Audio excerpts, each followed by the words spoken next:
Bom dia, pessoal. A gente vai dar início ao primeiro encontro do Grupo Centelha. É um prazer estar assim, coordenando esse grupo, porque ele acontece deve fazer mais de 2 anos. Acho. Sou meio ruim com temporalidade, mas acho que é por aí.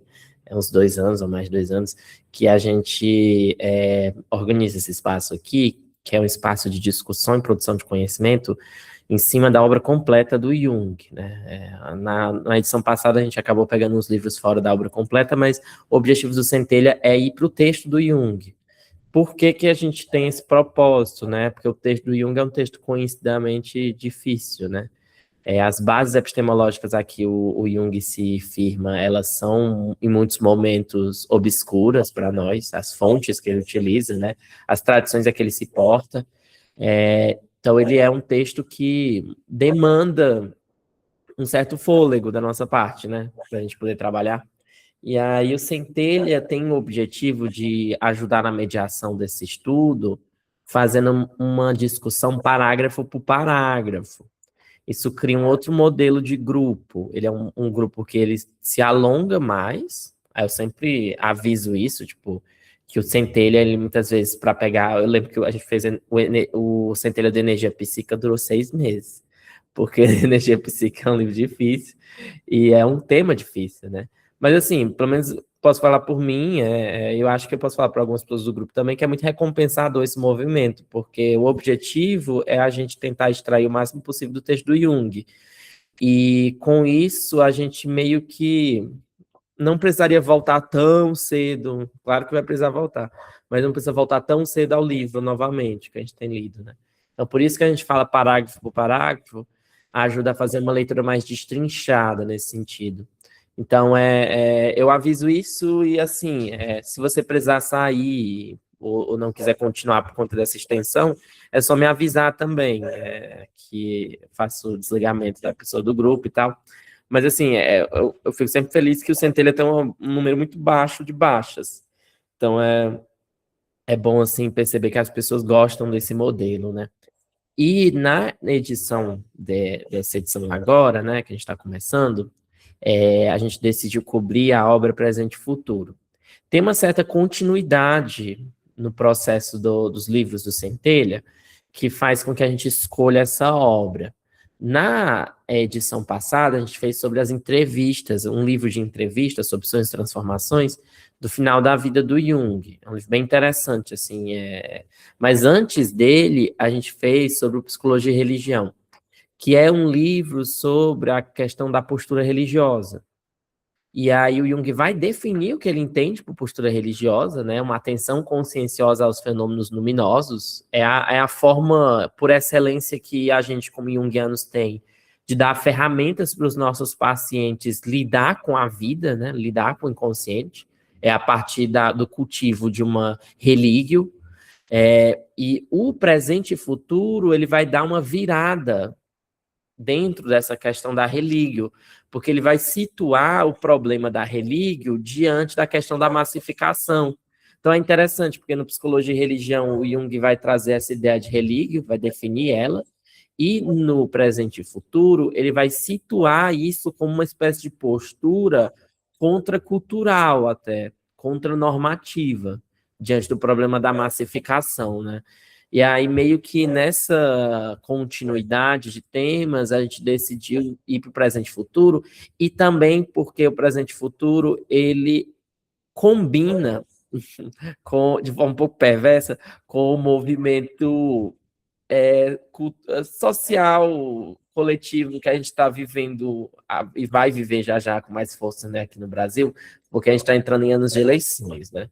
Então, o que a gente vai ver bastante são movimentos de massa, epidemias coletivas, pandemias psíquicas, né? Essas discussões que o Jung está trazendo no presente e futuro, elas são, assim, impressionantemente atuais. É até um pouco chocante ler esse livro e lembrar que ele é de 1957, porque os problemas que o Jung coloca nessa obra não parecem ter ficado no passado, infelizmente parecem ter até se intensificado com as dinâmicas que a gente vive, principalmente as dinâmicas de aceleração de consumo de conteúdo, da forma como a gente se adaptou ao mundo a partir dos smartphones, das redes sociais, e como isso tem um impacto enorme nessa dinâmica da massificação, que para o Jung, em poucas palavras, o problema do humano reduzido a um número. Então, é interessante que eu acho que essa discussão, ela conecta com muitas coisas no campo da clínica e muitas coisas no campo da pesquisa também para a gente. Então, acho que esse é um livro muito precioso para a gente trabalhar, né? Aí, gente, como funciona o modelo do Centelha, né? Eu fico falando aqui do livro, basicamente isso, parágrafo por parágrafo comentando. A Letícia, ela sugeriu a gente eu fazer a leitura do parágrafo antes de discutir. Eu vou testar isso nesse encontro, e talvez no próximo. E a gente pode conversar no grupo do WhatsApp o que é que vocês acharam, assim, em comparação. Acho que é um teste interessante se fazer.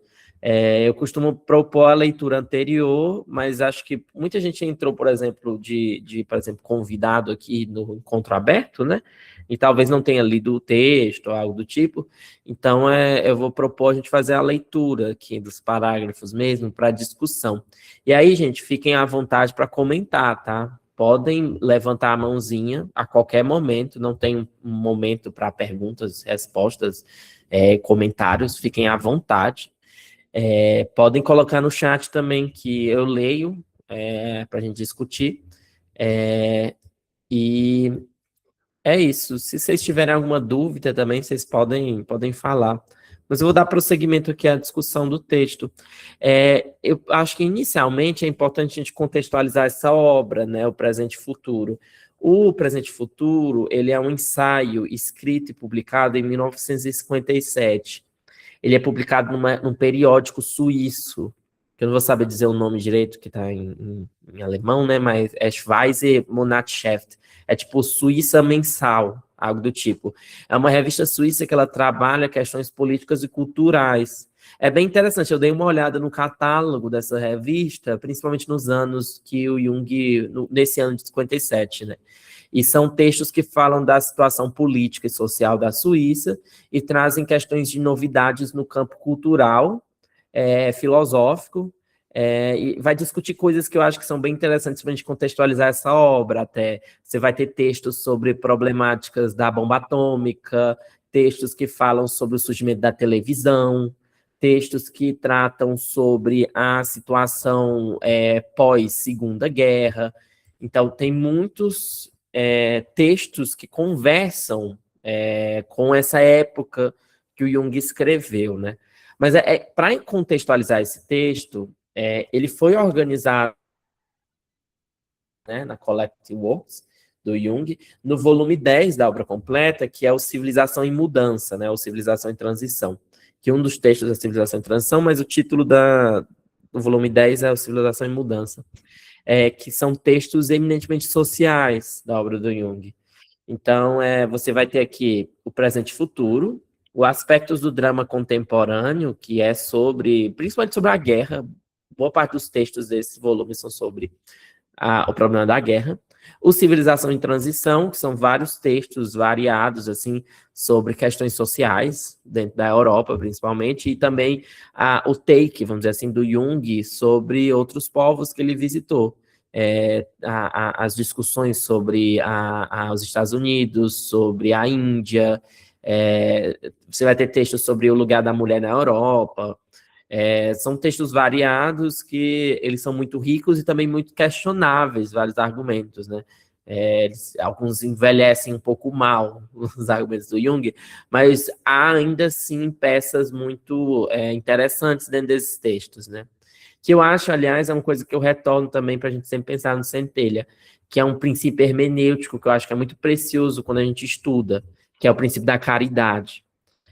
A gente ter caridade com o texto partir do princípio de que esse texto tem algo para contribuir com a gente. E eu acho isso importantíssimo, tanto para a gente ler os textos do Jung, quanto de outros campos, que é entender em que momento histórico ele se situa, que pontos podem ser questionáveis, mas que pontos podem ser extremamente produtivos. E assim, nesses anos estudando Jung,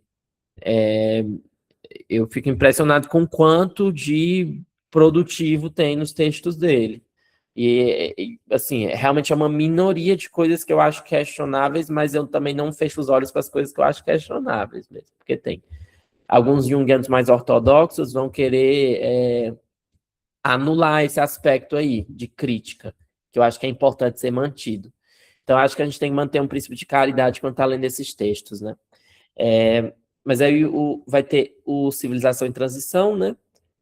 E o Mito Moderno sobre Coisas Vistas no Céu, é o último livro dele, do volume 10, que é um livro muito bom sobre o evento dos OVNIs, né? Sobre o avistamento de OVNI. Que reforça esse ponto do Jung como uma coisa que eu gosto sempre de lembrar, que o Jung ele revirou a lata de lixo do Ocidente, né? Ele olhou tudo aquilo que era visto como inferior, questionável, absurdo. E você encontra essa postura desde o início, nos experimentos de associação, quando o Jung vai pegar justamente as associações que eram excluídas no teste tradicional. Então, você vai ter um ponto de vista junguiano que é muito de dar uma atenção ao que é excluído, né? E aí a gente situa esse texto aqui, né, que é o presente e futuro dentro desse volume, volume 10. E aí tem uma série de questões contextuais que ajudam a gente a localizar esse texto, que eles são muito importantes a gente relembrar. Onde se situa o mundo, a Europa, a Suíça, em 57? A gente tem uma série de coisas que parecem assolar a Europa na época. Acho que um primeiro grande destaque é a ferida do nazismo e do Holocausto na Segunda Guerra Mundial. O texto do Jung vai estar ecoando isso de forma constante aqui, o presente e futuro. Existe até essa questão do medo do homem massa, que é cegado pela ideologia e que abre mão da consciência moral em prol do Estado. Essa discussão que o Jung está fazendo, ela está ecoando constantemente as barbáries da Segunda Guerra e da forma como a Alemanha foi tragada por uma onda de uma epidemia coletiva, né? Uma epidemia psíquica. Então, a gente encontra muitas confluências desse ponto. E aí, por que é que eu falo que esse livro continua muito atual? Porque a gente vai ver as associações no campo político-social de algumas figuras que a gente encontra no passado recente e no presente, que mostram muito essa dinâmica, né? Que aí eu destaco duas, né? O Donald Trump nos Estados Unidos atualmente, com o resgate de um imperialismo norte-americano que é uma força destrutiva e autodestrutiva, está colocando em xeque a nossa condição como espécie mesmo, nossa sobrevivência como espécie.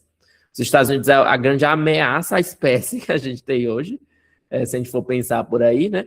E no nosso caso mais recente, o nosso ex-presidente Jair Bolsonaro, né? Que vai realmente também ter conduzido há pouco tempo um movimento de massa, né? Que sequestra psicologicamente as pessoas que estão ali, né? O bolsonarismo é uma ferida muito recente para a gente, até porque ele não foi embora, ele só se revestiu de uma nova forma, né? A gente vai ver que forma é essa, de forma mais explícita, ainda esse ano, com a questão das eleições com o Flávio Bolsonaro, né? E essa polarização que a gente vive no Brasil. Então, essa problemática, o homem massa, cegado pela ideologia, que abre mão da consciência moral em prol de uma força do Estado, ou numa força anti-Estado, né? Que é muito, o bolsonarismo se vendeu muito como um outsider, né? Na época, e hoje a gente continua esse discurso também, ecoa muito com essa dinâmica que o Jung está falando sobre nazismo, por isso que não é algo que está no passado, né? Não à toa a gente vê as várias associações imagéticas entre a figura do Bolsonaro e do Trump com o Hitler, né? Então é algo para a gente pensar na dinâmica de hoje também, essa problemática, né? Um segundo ponto que é crucial para a gente entender esse texto de 57 é a bomba atômica. O evento da bomba de hidrogênio, o bombardeio de Hiroshima e Nagasaki, que vai ser uma grande sombra da morte que paira sobre a Europa e o mundo. Porque é a percepção de que o ser humano produziu uma capacidade bélica absurda que pode destruir o planeta Terra não sei quantas vezes, e vai só crescendo, né? Porque os países, após a corrida armamentista, né, durante, montaram um estoque tão grande de bombas de hidrogênio e outros tipos, que a gente realmente consegue destruir o planeta Terra umas, sei lá, 50 ou mais vezes, com o tanto de bomba que a gente tem nesse planeta, né? E isso é muito absurdo, e o medo da Guerra Fria, tudo isso vai ecoar nesse texto de 57. Quando o Jung faz essa pergunta sobre presente e futuro, ele questiona o futuro diante de uma certa uma situação social que tem um pouco um cheiro de apocalipse para as pessoas, né? É muito a ideia do fim dos tempos aí que está matizada nessa questão da Guerra Fria, da bomba atômica. E um outro ponto que eu acho que é muito importante para entender esse texto de 57 do Jung é a decadência da Europa, que ela vai viver nesse período, quando a gente vai ver que o eixo do mundo central se desloca da Europa para a polarização Estados Unidos e União Soviética. E aí a cortina de ferro, né, que vai dividir, e o grande produto material dessa cortina de ferro é o Muro de Berlim, né, que vai rasgar, cindir, polarizar a Europa entre um eixo ligado aos interesses norte-americanos, dos Estados Unidos, e um ligado à União Soviética. E tem um último ponto que eu acho que é super importante, que eu acho que ele vai atravessar muito as nossas falas aqui no grupo, que é o surgimento não é surgimento não, é a transição da propaganda. Porque você vai ter uma transição nesse período, na década aí de 60, né, para frente, principalmente, e Jung está vendo o início disso, a transição da propaganda de guerra, a propaganda que foi utilizada como um recurso fortíssimo durante a guerra, para uma transição para uma propaganda de consumo capitalista. Você vai ter uma modificação no recurso da propaganda, que é a ideia de temos ferramentas de poder influenciar a psique de cada uma dessas pessoas. Lê-se aqui a televisão, o surgimento da televisão vai estar relacionado a isso, né? E a forma que a gente acha de capitalizar em cima disso é a partir da propaganda. A propaganda como uma forma de incutir desejos dentro da psique daquelas pessoas. E hoje a gente vê nas redes sociais as grandes dinâmicas envolvendo as nossas relações com a autoimagem, por exemplo, com padrões de vida, padrões de corpo, padrões de alimentação, padrões fitness, como reflexos desse sujeito massificado e que se transforma em um produto. E a ideia de ser uma embalagem a ser vendida, né? Então, eu acho que esses pontos aqui, esses 4 pontos que eu destaquei, são uns dos, entre vários pontos, que ajudam a gente a situar esse texto do Jung. Então, é interessante pensar como o Jung parece ter uma preocupação com essa série de questões. Eu acho um texto também muito interessante, porque o Jung vai morrer 4 anos depois. É um texto bem do final da vida do Jung, né? O Jung falece em 61, esse texto é de 57. E você vai ver em entrevistas, principalmente tipo a Von Franz falando, não lembro agora qual texto que ela fala, apocalípticas do Jung, né, no final da vida dele. O Jung tinha uma grande preocupação pelo destino da humanidade como espécie mesmo, diante dos movimentos que a gente vê, né, sociais, econômicos. E uma coisa que o Jung não vai acompanhar e o texto não vai trazer, que eu acho que é uma coisa muito, muito urgente para a gente, é que aquilo que o Jung entendia apenas como da ordem do social político, a gente tem também, para além disso, e totalmente ligado a isso, a ameaça ambiental, porque a gente, além de estar num período de fragilidade social, política, de uma fragilidade das identidades também, em certo sentido, a partir de certos padrões que são veiculados, né, do que se espera que como uma pessoa haja, né, uma coisa vendida mesmo nas redes sociais, a gente ainda tem a emergência das mudanças climáticas que vão ser, com certeza, uma pauta de grande manipulação no campo político. Então tem essa série de questões aí, coisa leve, né, que traz contextualiza o texto do Jung, que acho que é importante a gente ter esses pontos no fundo da cabeça antes de entrar na leitura desse texto, né? Eu vou ler o primeiro parágrafo, vou seguir a sugestão que a Letícia deu. Ela deu antes do grupo começar, ela falou, Davi, por que você não tenta ler para a gente poder acompanhar? Eu vou fazer isso, é aquilo que eu falei, vamos fazer uns 2 encontros disso, e eu coloco talvez uma enquete lá no grupo do WhatsApp, para ver o que é que vocês acharam, se, Davi, é legal essa dinâmica, ou então, não gostei tanto, Davi, acho que é desnecessário. Mas eu vou fazer aqui para a gente ver como flui, né? Eu tô uma outra coisa, né, que é interessante. Eu me guio muito pelos parágrafos. Eu vou estar falando, vou estar avisando no Zap toda vez que acaba o encontro que a gente trabalhou o parágrafo tal a tal. Aí eu sugiro a leitura anterior, tipo, do tópico todo, mas é realmente muito instável o fluxo de leitura do Centelha. Tem dias que a gente, sei lá, trabalha 8 parágrafos, tem dias que a gente trabalha 1.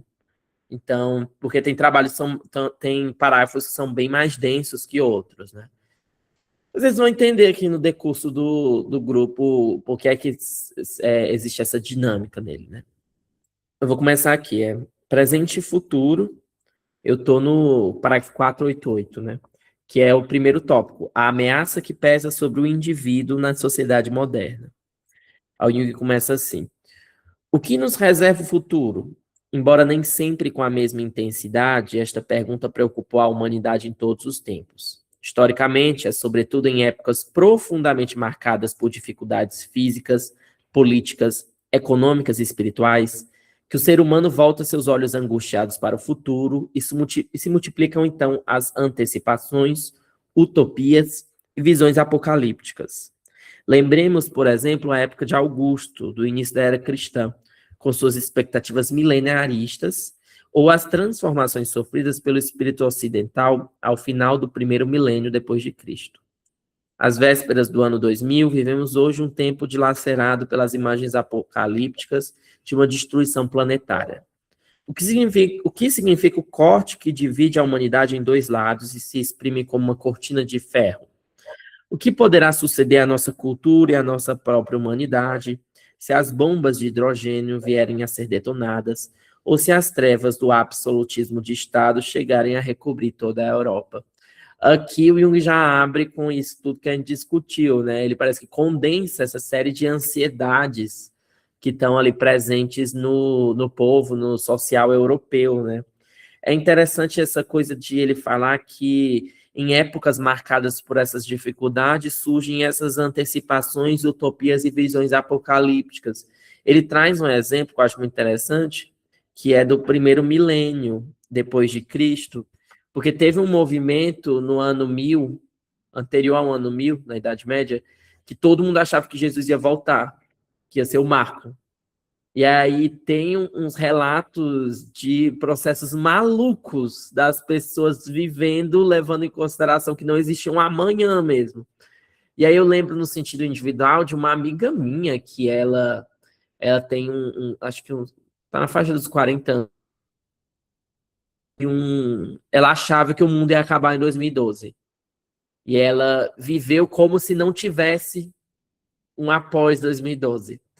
E aí, quando ela percebeu que o mundo não acabou, quando ela chegou no ano de 2013, ela teve que se situar assim, sobre o futuro, né? Então, tem uma coisa aí na questão das visões apocalípticas que é interessante, uma coisa que a gente lembra também mais recente, há 26 anos atrás, né, não tão recente, que foi o boom do milênio. Não sei se vocês acompanharam relatos sobre isso, que era uma ideia, e eu acho que é interessante, nesses momentos de crise, surgem certas fantasias, e é uma ideia de que a internet ia colapsar totalmente no ano 2000, todos os produtos eletrônicos iam deixar de funcionar, e a humanidade ia voltar a um estado anterior a isso. Isso foi uma grande coisa nos anos 2000. Muitas pessoas viveram partindo desse pressuposto de que haveria uma crise dessa magnitude, né? E hoje a gente acompanha até uma certa ansiedade sobre isso, se vocês já viram certas notícias alarmistas sobre explosões solares que poderiam causar o desligamento da internet por um tempo.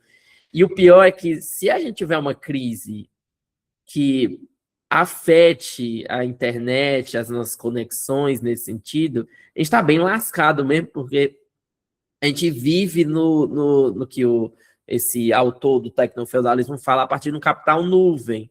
Então, quando essa nuvem some, toda a nossa base de adaptação na realidade, ela se vai, né?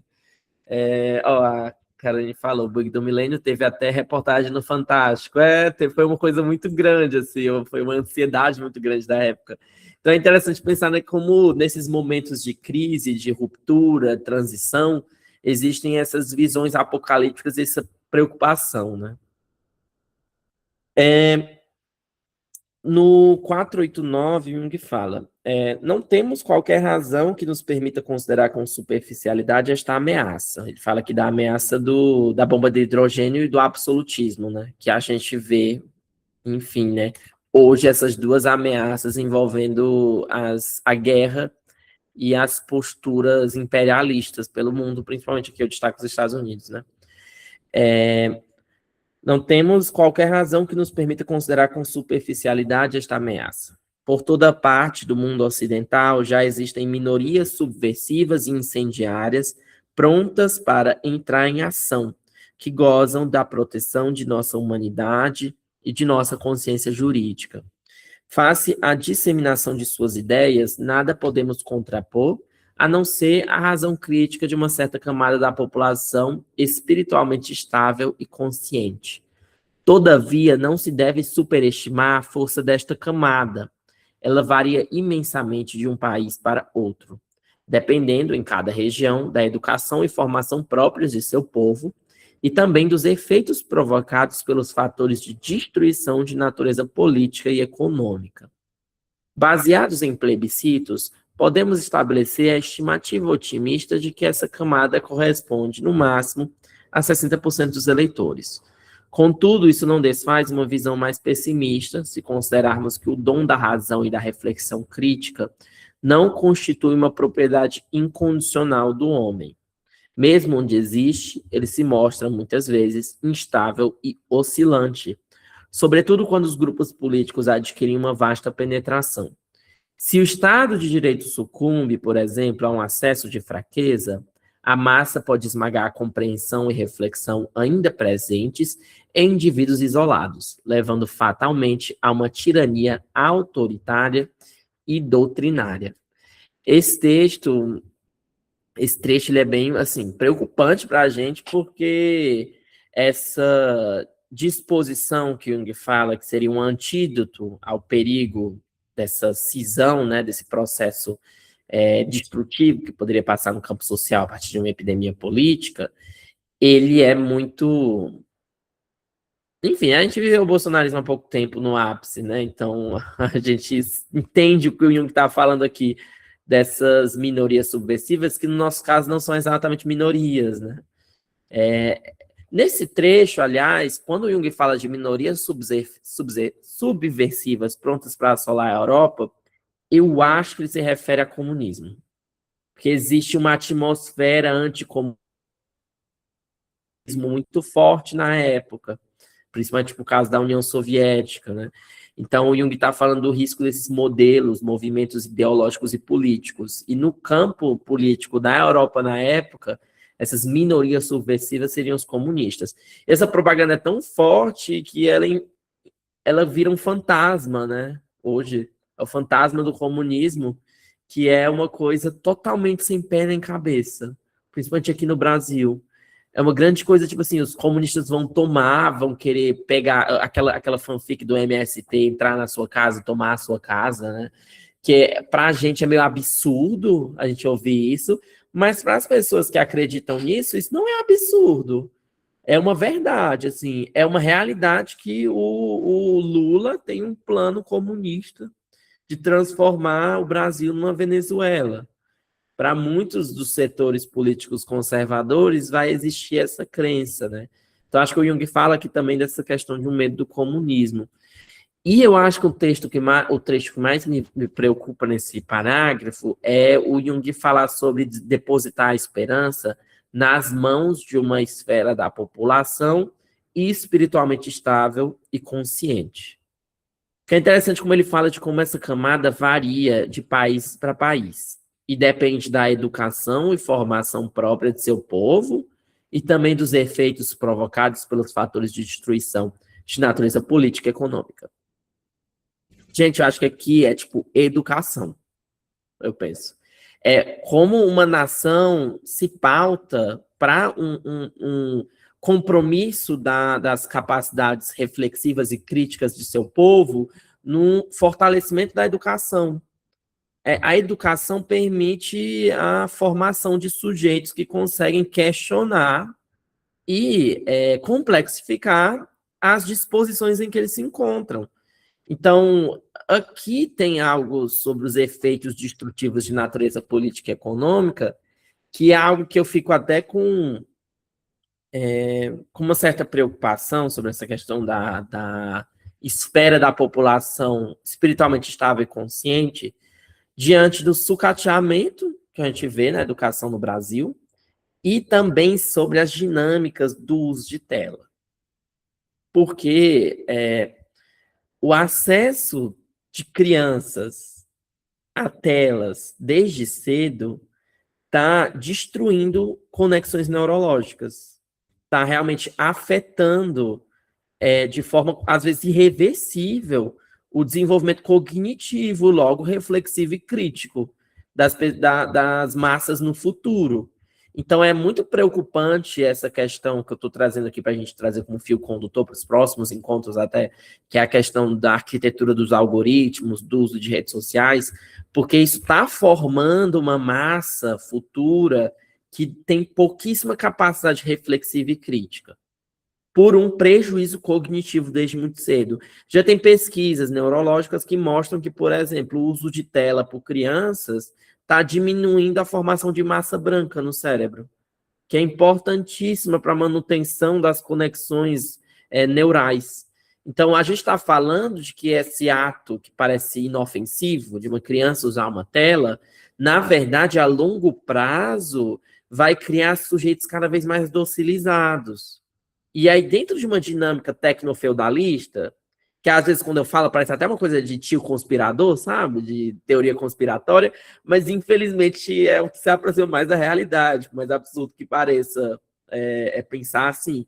É realmente produzindo sujeitos que estão cada vez mais ligados às telas, nos smartphones, você consegue, a partir de uma redução da capacidade de reflexão crítica, vender rapidamente o que você gostaria que a pessoa comprasse. Isso se dá para produtos, isso se dá para modos de vida, isso se dá para serviços. É de como a arquitetura das redes sociais cria um sujeito docilizado, cria um sujeito sem essa possibilidade de reflexão crítica e cria isso, que é o mais perigoso, como a dinâmica das Big Techs está se alinhando ao campo político. Se você for acompanhar a história política recente lá dos Estados Unidos, você vai ver que a Meta, por exemplo, a empresa do Mark Zuckerberg, vai ter influenciado diretamente, de uma forma muito sutil, juridicamente ambígua, a vitória do Donald Trump nas eleições. Os anúncios no Facebook, a forma como os anúncios no Facebook se coordenam, ajuda a manter dinâmicas autoritárias do que uma Big Tech como a Meta gostaria que tivesse no poder. Por quê? Porque alguns setores vão... o Thiago falou, o Elon Musk com o Twitter, é um ótimo exemplo, acho que é o maior exemplo disso mesmo, de uma aliança realmente meio perversa, porque é do interesse deles, dos grandes bilionários, né, que estão nesses setores, colocar no governo figuras que vão trazer políticas flexíveis em relação ao uso e regulação de redes sociais. É um grande fantasma que paira a ideia de que a gente vai fazer uma regulação da internet, e principalmente a direita falar que é absurdo fazer isso, você está tolhendo a liberdade individual, um discurso que é alojado pelas próprias big techs para manter a possibilidade, por exemplo, construir cada vez mais data centers no Brasil, diante de um processo de instabilidade climática bizarro que a gente está vivendo.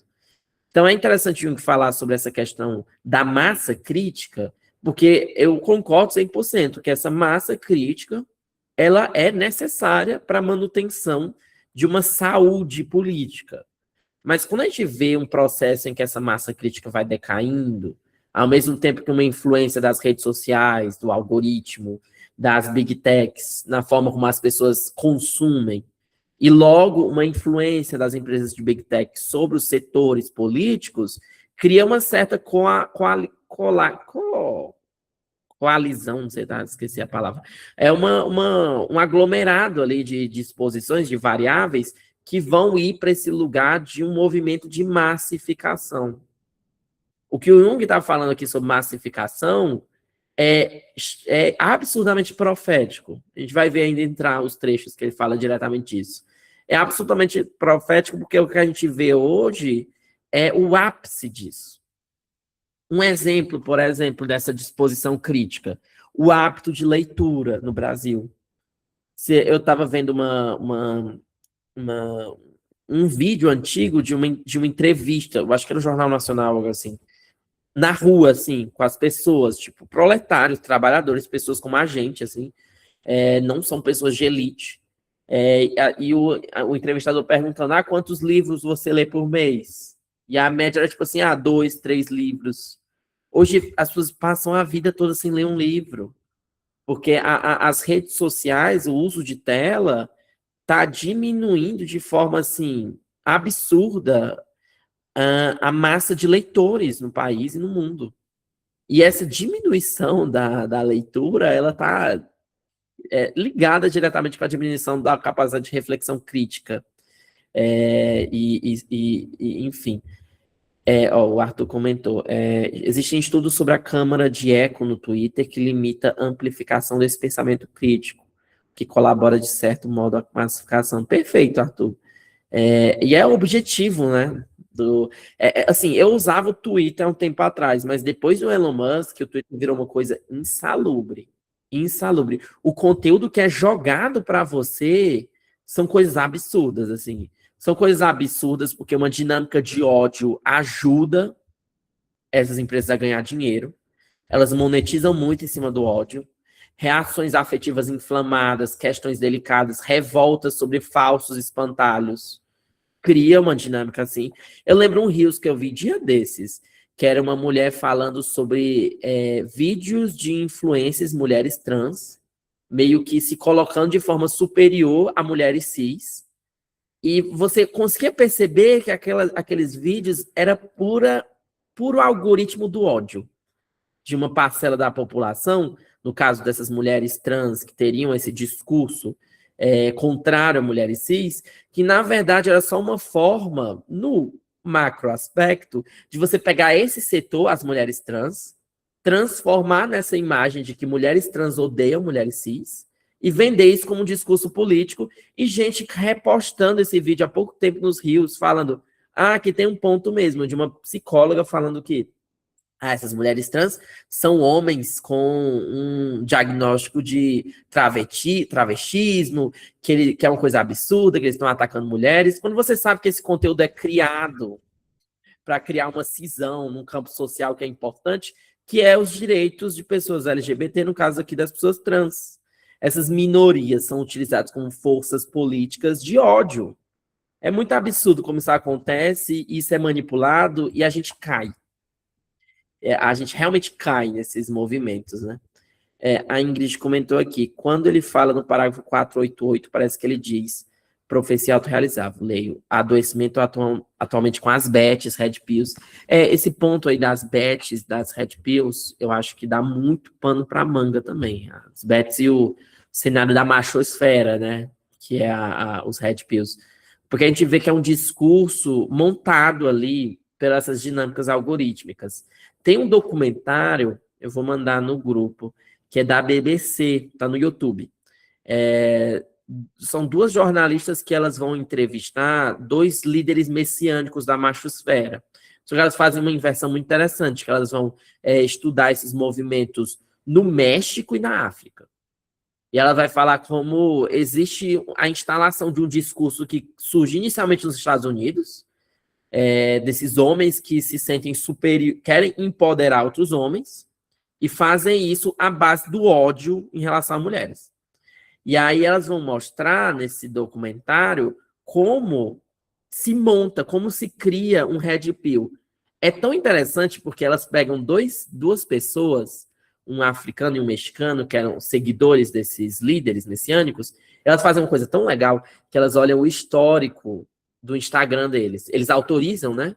E elas olham o histórico de conteúdos que foram consumidos e de como, de repente, surge num ano que a pessoa começou a se envolver com esse discurso, um Reels falando sobre, você que é homem, se valorize, porque você merece também.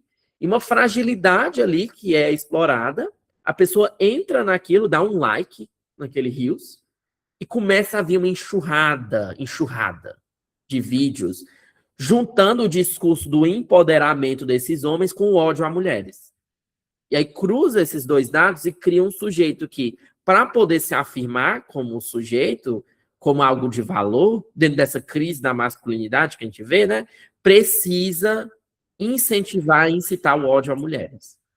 É muito interessante como elas mostram no documentário como se cria, a partir de dinâmicas de algoritmo, esse movimento. Porque o sujeito é reduzido a um número, a um código, a um produto que consome aquela tela. E ele consumindo aquele produto, ele cria também uma noção de identidade que junta ele a uma comunidade que é uma comunidade totalmente manipulável. Totalmente manipulável. Pode falar, Fátima. E frente a tudo isso, né, a gente vê coisas que as pessoas desdêm e que daqui a pouco podem adquirir uma força muito grande. Por exemplo, esse voto familiar que está se falando aí, que é uma prerrogativa do homem, né? E que mulheres solteiras, por exemplo, não sabem votar, esse tipo de coisa. Então, eu acho que a gente tem que estar muito atento, porque, assim, coisas que a gente ri, né? Tem por trás uma série de questões, né? E aí eu acho que, como há profecias, né? Por exemplo, esse texto do Jung, ou, por exemplo, o conto de Aya, né? Então, eu acho que a situação está muito tensa nesse sentido, né? E, de repente, você pega uma parcela da população que está se desenvolvendo bem, que está estudando muito.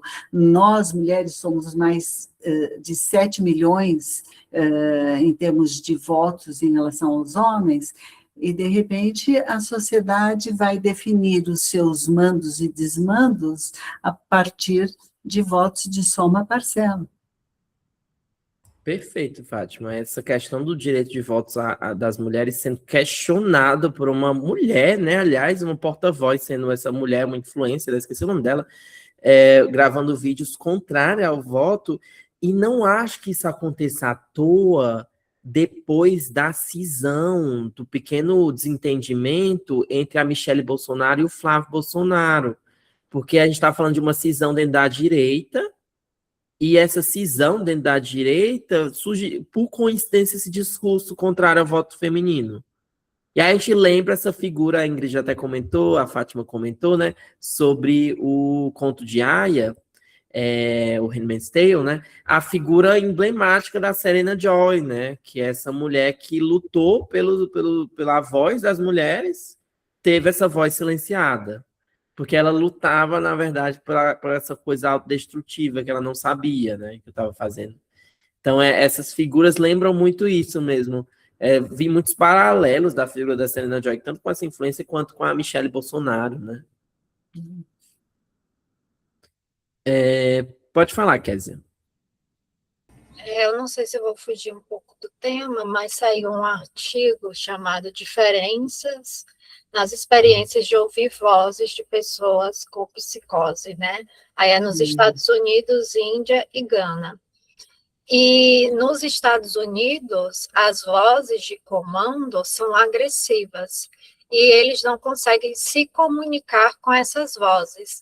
Já na Índia e Gana, eles têm vozes de parentes, ou vozes de Deus, ou divindades, enfim, mas eles conseguem dizer que a voz é boa, porque eles dialogam com essa voz.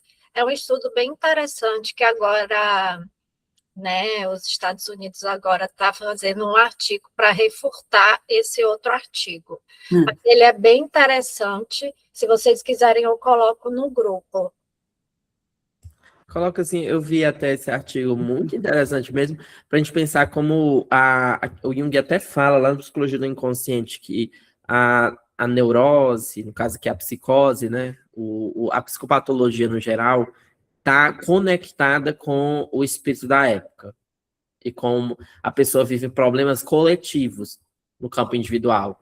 Então, esse clima paranoico estadunidense vai criar naturalmente um sintoma diferente do que, por exemplo, alguns povos que vão ter eu acho que o argumento do artigo era sobre que esses povos têm um compromisso maior com a comunidade, né? Então, essa aliança maior da comunidade permite que aquilo que era inicialmente visto na psicopatologia, na verdade, seja integrado de uma forma positiva. E essa, aliás, é, afinal, o grande antídoto a que a gente vive, ao problema que a gente passa, vários problemas nessa crise de forma, é a comunidade. É realmente a comunidade. É o laço entre os seres humanos.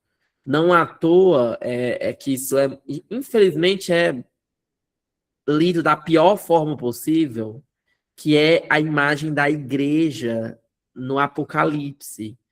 Que a igreja significa comunidade. Não é um credo, é a comunidade humana que, na verdade, é uma resposta diante das oscilações e crises civilizatórias que a gente vive.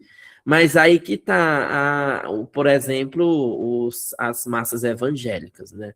Elas vão conduzir a um movimento contrário a isso, muitas vezes. Vão criar um sentido de corte com as comunidades. Não generalizando aqui, né? Mas, enfim, a gente vê que boa parte, por exemplo, dos setores bolsonaristas são evangélicos, né? Então, tem uma problemática aí em relação ao discurso religioso, e uma coisa que acho que é importante a gente comentar, mas não vai ser nesse encontro, nos próximos, é o sentido do Jung de religião, que é diferente da religião como organização, que ele chama confissão, das organizações dogmáticas coletivas. Religião para o Jung, só antecipando um pouco, né, é a capacidade de você olhar para dentro. É basicamente isso, assim. É a capacidade, falando a grosso modo, mas acho que sintetiza muita coisa, é a nossa capacidade de olhar para o nosso mundo interior. A gente poder escutar essa voz dentro da gente. E ecoa até um trecho do Mistérios da Mulher, da Esther Harding, um livro maravilhoso, que ela vai falar sobre o momento em que Ísis consegue resgatar o corpo despedaçado de Osíris a partir do escutar uma voz demoníaca dentro de si. Então, parece que o problema do sujeito humano moderno é conseguir ouvir essa voz interior diante do burburinho absurdo de vozes de fora. Que é essa questão, quando a gente fala essa imagem do uso de tela, a gente está falando desse burburinho externo. Essas coisas que tentam entrar constantemente dentro de nós e colocar o que esses interesses políticos gerais, coletivos, gostariam que a gente fizesse. A ética da individuação é poder diferenciar-se dessa coisa. É poder colocar essa coisa diante de si e falar em que medida que eu me relaciono com isso, em que medida que eu me diferencio disso. Porque o conceito do Jung de diferenciação ela envolve relacionamento para poder distinguir. Não é um isolamento, aliás. A gente não se isolando desse mundo, por mais caótico que ele pareça para a gente, não é o processo de individuação, porque a gente tem que se relacionar com esse mundo para poder se distinguir, para poder colocar o nosso nesse mundo, né? E, enfim, nessa disposição que a gente vive, isso é um grande desafio, é uma missão em que a gente é convocado, cada um de uma forma muito particular, né? Pode falar, Fátima. Então, bom, achei interessantíssimo isso, Kézia, que você colocou. Eu vi esse artigo também e me atravessou mesmo, porque é a questão do ouvir vozes. Então, quem ouve vozes já faz parte desse mundo a ser apagado, ou desse manancial de pessoas que não vai ter uma grande participação. E aí eu queria linkar com a questão que eu ia falar antes, que por exemplo, independente da postura, das crenças, etc., Michele Bolsonaro, de repente, passou da deusa para a encarnação do diabo, né? Porque a postura dela é de questionamento. Então, como isso acontece na nossa sociedade, né? Desses apagamentos, da gente procurar as sombras em pessoas que não necessariamente as têm, né? Mas para a gente evitar discussões mesmo. E também sobre essas questões de artigo, e voltando para isso, eu li um artigo, vou ver até se eu acho aonde foi, que mostra que hoje as pessoas estão ficando cada vez mais pasteurizadas, mais próximas, e entra nessa questão da individuação, né? Então, quer dizer, existe um padrão que você tem que seguir, influenciado por telas, influenciado pela massa, pelo pensamento de massa, que você não pode destoar, né? Mesmo as bets que uma doença, diria, né? Então, saem algumas coisas, olha, a propaganda não pode falar em enriquecimento, mas, por outro lado, eu vi uma propaganda ontem no jogo, que eu nem sei de que bet é, mas alguém meio autônomo, né, que quando entra no estádio fica feliz. Então, você está vendendo uma possibilidade de felicidade através das bets, que não é necessariamente o enriquecimento, né? Então, como isso é perigoso. Perfeito, Fátima, eu concordo 100%, que é basicamente uma doença, assim, e é uma doença que leva a consequências, tipo, trágicas, muitas vezes, assim. É uma coisa muito, muito, muito perigosa. E como envolve essa ideia de uma regulação da propaganda, uma regulação das redes sociais, que aí é esse equilíbrio muito instável entre liberdade, que na verdade é utilizada de forma manipulatória para poder controlar pessoas, né? Esse discurso, principalmente pelos setores, por exemplo, de uma empresa de bets, né? É interessante que não seja regulado, é interessante vender o discurso de que é um absurdo o Estado querer regular isso. E aí você tem outro extremo, por exemplo, que é o governo chinês. O governo chinês é uma autocracia autoritária, mas curiosamente, eu acho que é o único que é o último a cair da humanidade, assim. Vai ser a última coalizão humana provavelmente vai ser a China, pensando em termos gerais, né? E lembrando que, por exemplo, quando eu falo essas coisas meio sobre final da humanidade, extinção da espécie, eu lembro aquilo que muitos biologistas falam, que a extinção é a regra. Não, a extinção é a grande... a sobrevivência são os exemplos mais raros. O destino de todas as espécies é a extinção. Só que o ser humano parece ser a primeira espécie, que a gente saiba, que vai estar produzindo a própria extinção mesmo. Não são as condições ambientais, é a própria humanidade que está produzindo essa situação de extinção, o que é uma loucura, né? Pensar por aí. Mas é interessante, sim, essa questão das bets, e a gente pode conversar muito mais sobre isso ainda, porque eu acho que isso se conecta profundamente com essa dinâmica do algoritmo, com essa questão do perigo do Estado, né, sucumbir, porque esses setores econômicos, a mão invisível, né, do mercado, como, por exemplo, setores anarcocapitalistas gostam de vender, né? Ela não tende à valorização do indivíduo, não. Como os capitalistas acham, vamos manter o indivíduo para poder ter uma dignidade. Isso não é colocado na balança. Escala 6 por 1 mostra isso, né? Tipo, não é nem do interesse que a pessoa tenha uma vida privada, uma vida individual, um lazer.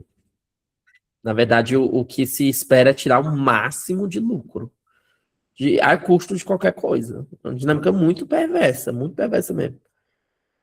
A Ingrid comentou aqui no chat, me lembrou o Nego Bispo quando ele falava da natureza, não é preservar a natureza e sim relacionar-se com ela. A ideia de preservar parece algo que é para ficar isolado da natureza distante. Perfeito, Ingrid. Uma bela passagem, faz ecoar bastante também as falas do Ailton Krenak, né, sobre a possibilidade de adiar o fim do mundo, né? Ele fala que parece que essa relação de fusão. O nosso caminho é realmente a fusão com a natureza. Não é nem a fusão, é um retorno do que a gente achou que estava realmente apartado e não está. Né?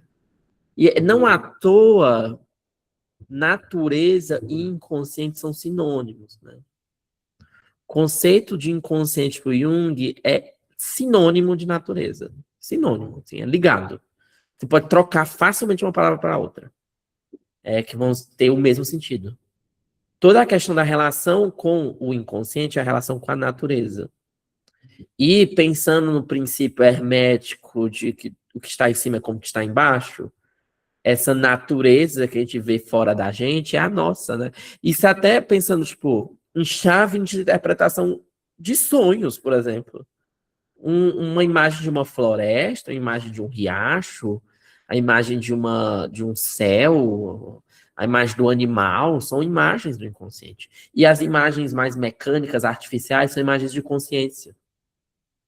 E as imagens híbridas falam de processos conscientes e inconscientes, né? Então é interessante, sim, essa imagem da natureza e de como a gente se relacionar com ela tem a ver com o nosso relacionamento com o inconsciente mesmo. O Thiago comentou aqui no chat também que tem chegado bastante na clínica a questão das bets, né? Isso é uma coisa realmente que a gente vê crescendo, assim, e tem a ver com a forma como se tornou muito refinado os recursos de propaganda, de forma absurda, automatizada, com o uso de inteligência artificial para poder detectar o que cola a atenção das pessoas. São anos e anos, décadas de refinamento de como prender a atenção das pessoas. Isso é um pouco assustador, porque, enfim, está criando essa praga que a gente anda no bolso, que é o celular, isso é uma máquina de sugar a vida.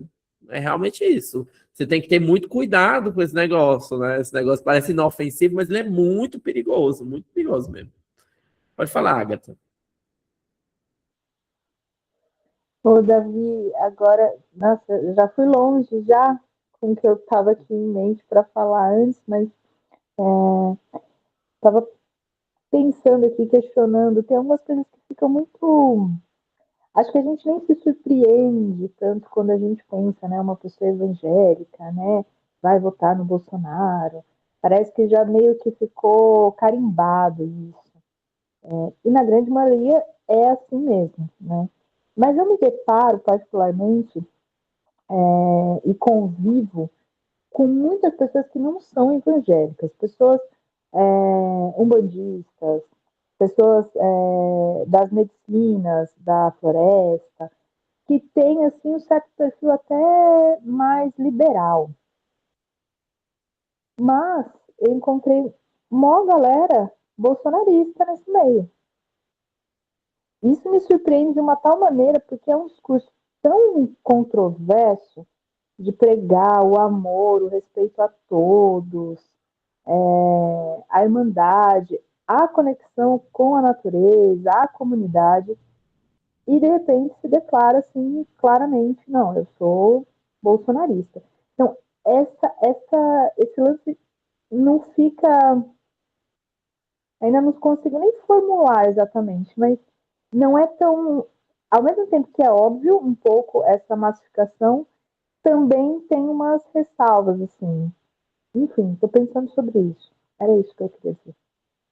Perfeito, Agatha. Me faz pensar um pouco nas dinâmicas da persona, talvez aí, né? Não querendo generalizar, né? Mas talvez é essa desconexão entre os valores que deveriam ser incutidos e que a pessoa passa, mas que por dentro tem um outro conteúdo, né? Faz pensar um pouco nessa dinâmica da persona, mas é um ótimo lembrete esse, até para a gente não cair no processo de massificar, né? Esses setores, de reduzir eles a uma figura única. Realmente existe uma variabilidade nisso. E você vai ter setores de pessoas espiritualizadas que são extremamente fascistas. Você vai ter, tipo, pessoas que vão vender discursos muito bonitos, discursos, por exemplo, de matrizes filosóficas orientais, que vão estar por baixo dessa casca aí bonita, paz e amor, na verdade tem uma sombra assustadora, né? Pode falar, Lives. Eu fiquei lembrando de algumas coisas enquanto você estava trazendo as discussões, e sobre essa questão do princípio hermético, né, o que está em cima, o que está embaixo. Eu lembrei muito de como os sonhos e o contato com ele ajudam você a criar a realidade. A Von Franz tem um livro chamado Mitos de Criação, e tem um capítulo muito bom chamado Criação que vem de cima, Criação que vem de baixo. E aí ela tem um sonho com uma casa, aliás, com uma casa, e ela começa a procurar um terreno, né? E ela contando esse sonho para o Jung, ela acha o terreno específico em contato com a natureza, onde ela vai construir uma casa a estilo do que o Jung construiu na torre dele em Bollinger, né?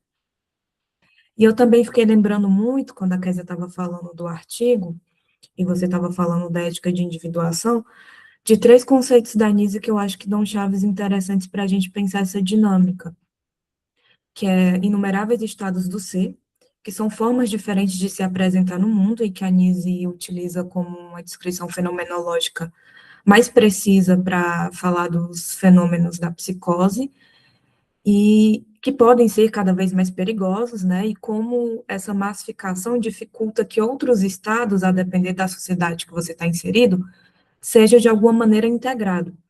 E também fiquei lembrando dessa dinâmica mundo interno, mundo externo, onde o tempo inteiro a gente está em contato, é como se fosse uma membrana permeável, só que a gente esquece, né, muitas vezes, por uma lógica muito extrovertida, que assim, existe um mundo interno e existe uma dinâmica entre eles. E como a Von Franz vai falar lá no Psicoterapia, quando ela vai descrever tipos psicológicos, assim, o que é dentro, o que é fora, depende muito se você tem uma atitude extrovertida e introvertida. Então, quando a gente fala de introversão, a gente também pode estar falando de extroversão a depender da sociedade que a gente está olhando, né?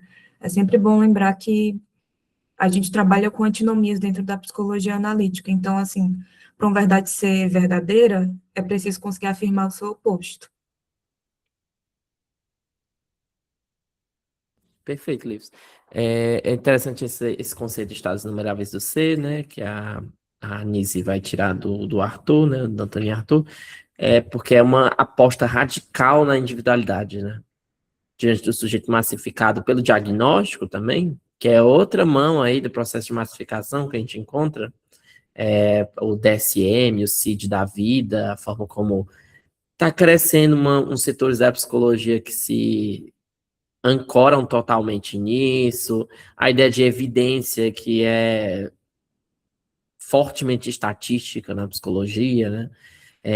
A criar certas diretrizes gerais de como lidar com casos específicos, não que não possa existir diretrizes comuns, mas é quando isso vira uma cartilha, né? E acho que a Nise faz uma virada bem radical quando ela deixa de falar de esquizofrenia e fala de estados inumeráveis do ser, né? Porque são realmente estados inumeráveis, não são reduzidos a um número único, né? E o discurso do Jung no presente e futuro vai estar alertando constantemente essa redução do sujeito a um número. Então é bem interessante, o ponto da Nise mesmo sobre, diante dessa questão da, da massificação no campo diagnóstico clínico, né? Porque você vai ver que esse sujeito ideal, sujeito estatístico, vai criar monstros, né? Tem uma frase que está num desenho do Francisco de Goya, aquele pintor, que cria pesadelos noturnos em quadros, né, que são muito lindos, que é o sono da razão produz monstros, né? O lado inverso do ponto de vista racional produz essas monstruosidades, né? Eu acho que os manicômios são um exemplo disso, né? A razão nesse perigo, né? Eu acho que isso se conecta com o parágrafo 490 até, que eu vou ler, a gente pode discutir ele por último, e a gente encerra o encontro de hoje. Eu vou ler ele aqui. Uma argumentação racional é apenas possível e profícua quando as emoções provocadas por alguma situação não ultrapassam determinado ponto crítico. Pois quando a temperatura afetiva se eleva para além desse nível, a razão perde sua possibilidade efetiva, surgindo em seu lugar slogans e desejos quiméricos. Isto é, uma espécie de possessão coletiva que progressivamente conduz a uma epidemia psíquica. Nessas condições, prevalecem todos os elementos da população que levam uma existência antissocial, tolerada pela ordem da razão. Esse tipo de indivíduo não é simplesmente uma curiosidade apenas vista nas prisões nos hospícios. Em minha opinião, para cada caso manifesto de doença mental, existem ao menos 10 casos latentes que nem sempre chegam a se manifestar, mas cujas condutas e concepções encontram-se sob a influência de fatores inconscientes doentios e perversos, apesar de toda a aparência de normalidade. Evidentemente, não podemos dispor de nenhuma estatística médica a respeito da frequência das psicoses latentes.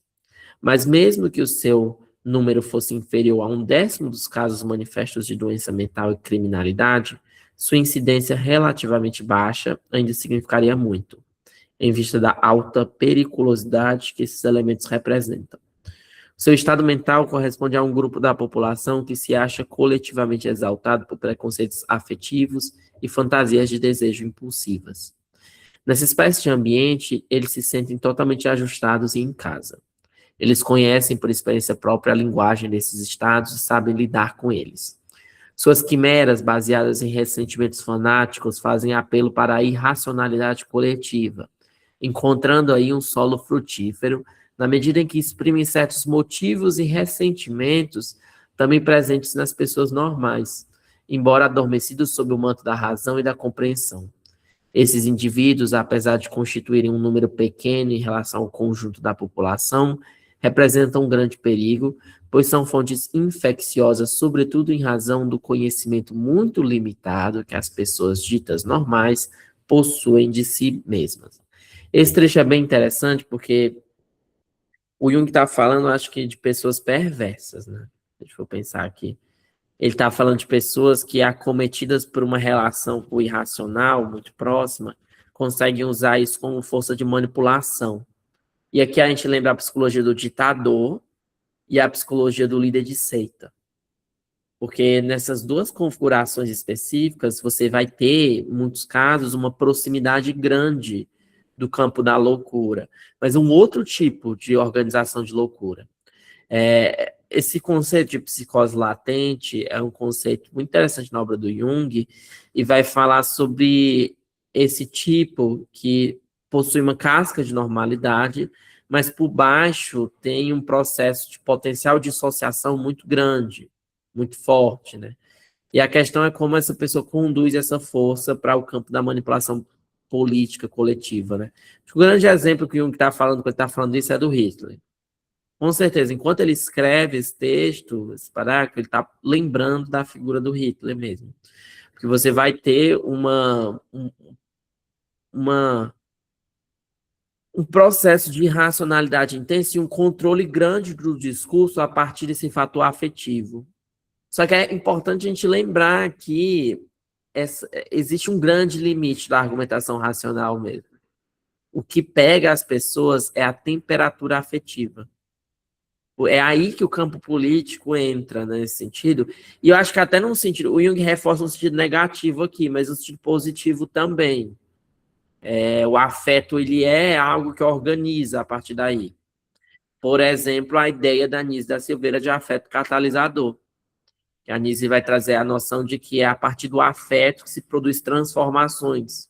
Só que aqui tá, o Jung está citando o exemplo em que o afeto é utilizado como forma de controle, como forma de manipulação. Aí ele lembra aquilo que eu falei, de que os conteúdos que são de ódio, os conteúdos em que são afetivamente carregados, eles são os mais consumidos por mais tempo. E é um pouco absurdo, porque essa dinâmica quase automática e automatizada do algoritmo faz com que o fato da gente estar olhando mais tempo para um certo Reels, para um certo post, faz com que um padrão dentro daquilo seja repetido para a gente.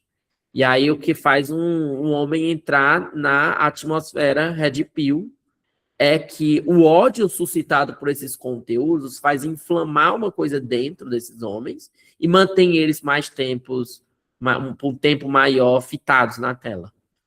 E é bizarríssimo, mas é tipo assim, essa câmera frontal que você tem no seu celular, ela é uma forma de identificar o quanto tempo você olha. Realmente já é comprovado que vários aplicativos, realmente, tipo redes sociais, detectam isso, do movimento do olho para o tempo de tela. E o nosso olho fica mais fincado naquilo que tem uma temperatura afetiva alta. Isso o Jung está falando do aspecto negativo, mas é bom a gente lembrar do aspecto positivo também. Salvar, né? Também. O afeto é a nossa perdição, mas também é a nossa salvação. Pode falar, Carolina. Olá, gente. Eu estava lendo, né, ouvindo as discussões aqui, lembrando, a primeira vez que eu li esse livro foi em 2018, né, no processo da eleição, e naquela efervescência ali de 2018. E aí eu lembro que eu li esse livro e para mim foi muito esclarecedor no sentido de que o movimento bolsonarista do Brasil não era um movimento de pessoalidade, mas um reflexo do espírito da época e de um espírito brasileiro que a gente não olhou. Porque se a gente olha um pouquinho para trás, antes do bolsonarismo, né, crescer e se concretizar, né, enquanto movimento, e dividindo, né, a nação e famílias, enfim, a gente veio de um momento muito de esperança, né, e de coletivismo, e de uma tentativa quase de uma construção de uma identidade brasileira, porque a gente sempre fica quase, né, a gente não tem esse espírito brasileiro bem definido, porque a gente não olha para as feridas da gente, né, escravidão, enfim, né, exploração e o próprio colonialismo, né? Então, enquanto a gente não olha essas feridas, a gente não vai conseguir construir essa identidade, esse espírito brasileiro. Mas a gente veio de um período aí, contextualizando com política, né, dos dois, o A1 e 2, que era muito desse sentimento, né? Vamos crescer, estamos crescendo, né? Tem uma teoricamente, muito teoricamente, uma distribuição de renda, que não seria nem uma distribuição de renda, mas um acesso a crédito. Então, veio nessa crescente, de repente, eu lembro de identificar esse espírito bolsonarista nesse lugar mesmo da colonialidade, né? Desse Brasil que não quer que cresça, desse Brasil que quer continuar tendo pessoas escravizadas, desse Brasil que está insatisfeito com aquela empregada doméstica que pega o avião, né? Então, ele responde a esse Brasil que é muito latente. E aí, quando eu vou lendo, né, esses livros, eu lembro que eu não li o último, né, das Coisas Vistas do Céu, tentei até ler, né, tem uns 2 anos, mas ainda não li. Mas quando eu leio essa sequência, né, do 1, do 2 e 3, e Jung vai com uma claridade assim, muito grande, porque ele vive esse pós-guerra, né, essa Segunda Guerra, e é um lugar muito crítico assim, dessa ambiguidade, né, também, né, tanto da Guerra Fria. Então, ele faz críticas também ao processo comunista, né, socialista, enquanto não um lugar de salvação. Assim, meio que, os 2 lugares polarizados são 2 lugares muito ruins de se caminhar, né? E é interessante ele fazer essa perspectiva, porque é um pouco da reflexão do que a Europa, né, tinha. Então, acho que, quando eu leio, na época, assim, ele fazendo essa crítica, inclusive, ao comunismo, acho que é um pouco desse medo, né, quando ele fala talvez, né, esse outro polo também seja tão ruim quanto, porque ele traz até essa perspectiva, assim, dessa tentativa, dessa substituição desse Deus, né, todos esses 2 lados. Mas eu lembro que em algum momento tentaram trazer esse discurso aqui para o Brasil também, né? Tipo, é a mesma coisa, né? A farinha do mesmo saco, são só polos opostos.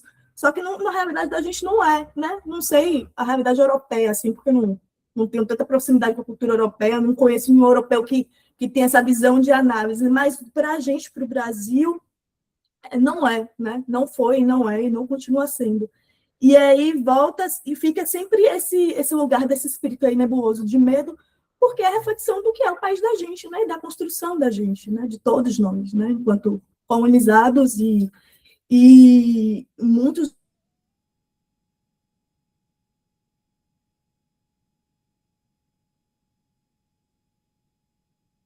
Você deu uma travada no final, Carolina, mas voltou.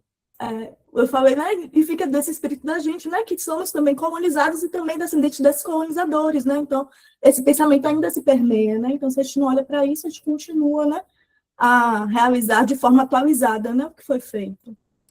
Perfeito, me lembra até um trecho do Jung no Alma e Terra, que é um texto muito bonito, que ele vai falar do efeito que fica na alma de um povo colonizado. Tem uns trechos específicos que o Jung vai rebater a doença do homem branco, né? Que é o imperialismo. É bem interessante, no Memórias e Reflexões, ele vai falar do imperialismo.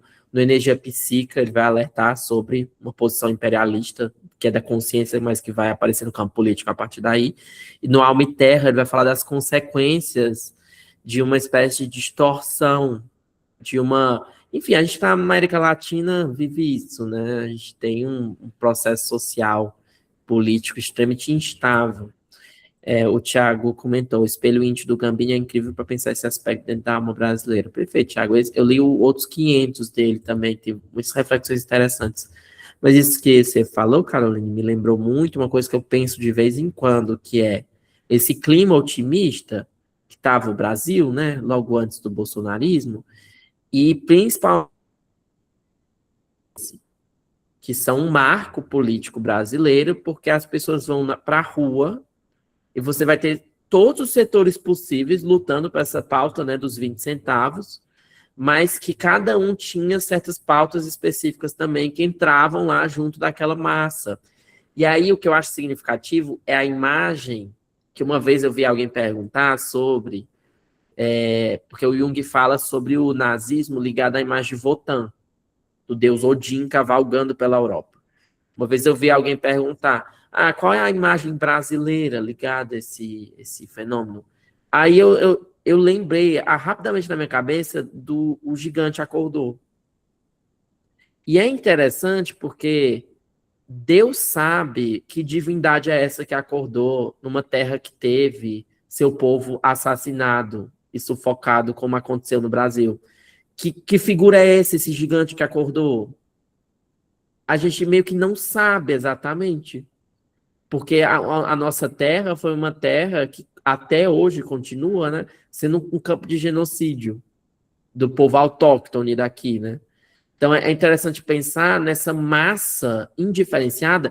Tem um trecho da Von Franz no Significado Psicológico dos Motivos de Redenção, dos Contos de Fadas, que ela vai falar sobre a imagem do gigante. É tão interessante, se conecta tanto com essa imagem do gigante acordou, que ela vai falar que o gigante é uma massa de afeto indiferenciada. Ela é puro afeto, sem uma organização exatamente sobre aquilo. E aí a gente vê que esse movimento fragmentado das manifestações de 2013, relacionado a essa imagem do gigante que acorda, me parece que é tipo assim, o gigante acordou e tomou uma forma terrível depois disso, né? Pode falar, Arthur. Desculpa interromper, mas é porque, ouvindo tudo que vocês estavam comentando exatamente sobre movimentações de massa e identificação política também, a minha primeira formação foi em ciências políticas, sabe? Então, muitas correlações que eu vejo no texto me fazem refletir sobre vários aspectos que eu estudei nisso, né?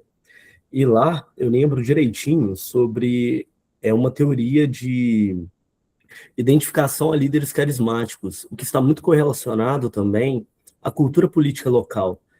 E vários países vão ter culturas políticas específicas, e principalmente países colonizados, e a América Latina tem esse padrão de massificação e identificação com líderes carismáticos.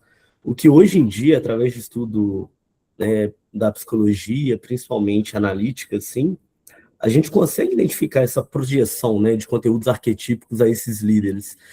E isso é muito perigoso, porque quando essa cultura política não tem esse grau de educação necessário, ou pelo menos nunca foi algo que é realmente implementado à sociedade, acaba gerando certos conflitos e até mesmo adesão, né, a salvadores, porque existe essa busca desse símbolo heróico, né, de sacrifício e tudo, que é muito nocivo para a sociedade. Porém, ao mesmo tempo, nós vemos movimentações no âmbito de protestos, né, e de insatisfação a sistemas de governos que, para mim, foram muito positivos em alguns lugares da América Latina. Eu não sei se vocês já ouviram falar sobre uma revolta que teve no Chile há pouco tempo atrás. Isso aqui eu queria dar um implemento assim meio, porque a gente está falando assim como que estava em cima está embaixo, mas o que está dentro é como está fora, né? Esse aspecto noético mesmo, né, até mesmo de sentido de vida, foi tão importante para a revolta que teve no Chile, assim como o gigante acordou, de que um país com maior nível de suicídios da América Latina teve a menor taxa de suicídio quando tais pessoas tiveram a possibilidade de lutar por seus direitos. Então, são esses aspectos que eu vejo muito, principalmente nesse parágrafo que a gente leu anteriormente, né, no 1489, porque quando você fala de educação, eu também vejo um aspecto cultural aqui. E era isso que eu queria comentar, sabe?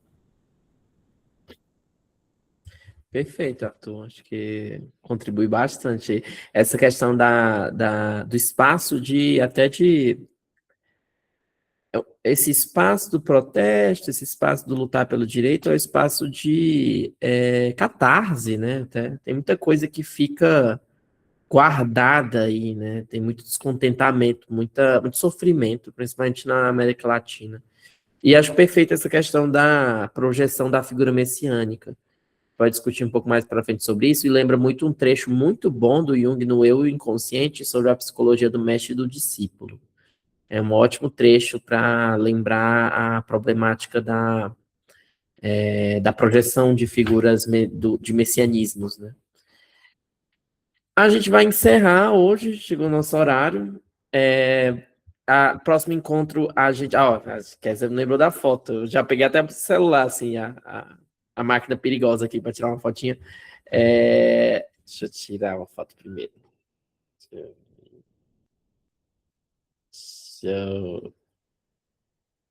Aí.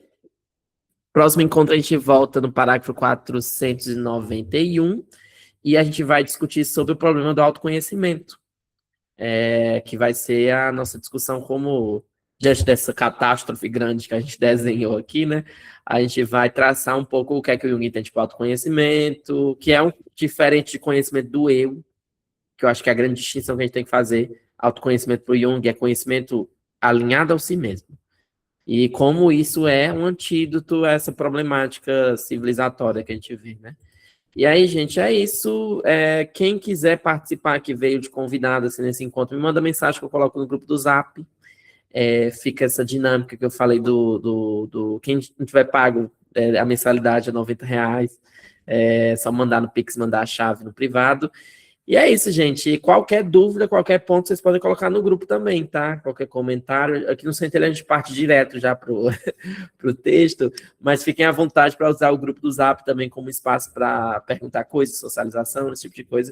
E a gente vai mandando também as referências que a gente vai estar trabalhando lá. Certo? E as gravações ficam disponíveis, Vitalício, numa playlist no YouTube que eu vou montar, meio privada, tipo, peço que não compartilhem, né? Mas é um link que você tendo o link, você consegue acessar todas as gravações. Gente, beijo, boa semana para vocês, bom final de semana, foi ótimo.